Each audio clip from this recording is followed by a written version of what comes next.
শনিবার দুর্গাপুরের সিটি সেন্টারে একটি বেসরকারি হোটেলে রাত্রি যাপন করে রবিবার সকালে বাঁকুড়ায় নির্বাচনী জনসভা করার উদ্দেশ্যে দুর্গাপুর থেকে সড়ক পথে পানাগড় এবং পানাগড় থেকে সেনাবাহিনীর চপারে বড়জোড়ার জনসভায় উপস্থিত হন প্রধানমন্ত্রী নরেন্দ্র মোদী।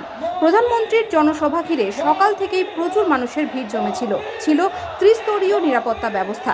সভায় বক্তব্য দিতে উঠে আগাগোড়ায় তৃণমূলের বিরুদ্ধে আক্রমণাত্মক ছিলেন মোদী। কখনো মহিলা সংরক্ষণ বিলের বিরোধিতার, কখনো দেশের রাষ্ট্রপতিকে অপমান, কখনো আবার তৃণমূলের দুষ্কৃতীদের বিরুদ্ধে হুমকি। এমনকি তৃণমূলের দুষ্কৃতী ও গুন্ডাদের 29 তারিখের আগে নিজের থানায় আত্মসমর্পণ করার কথাও বলেন তিনি।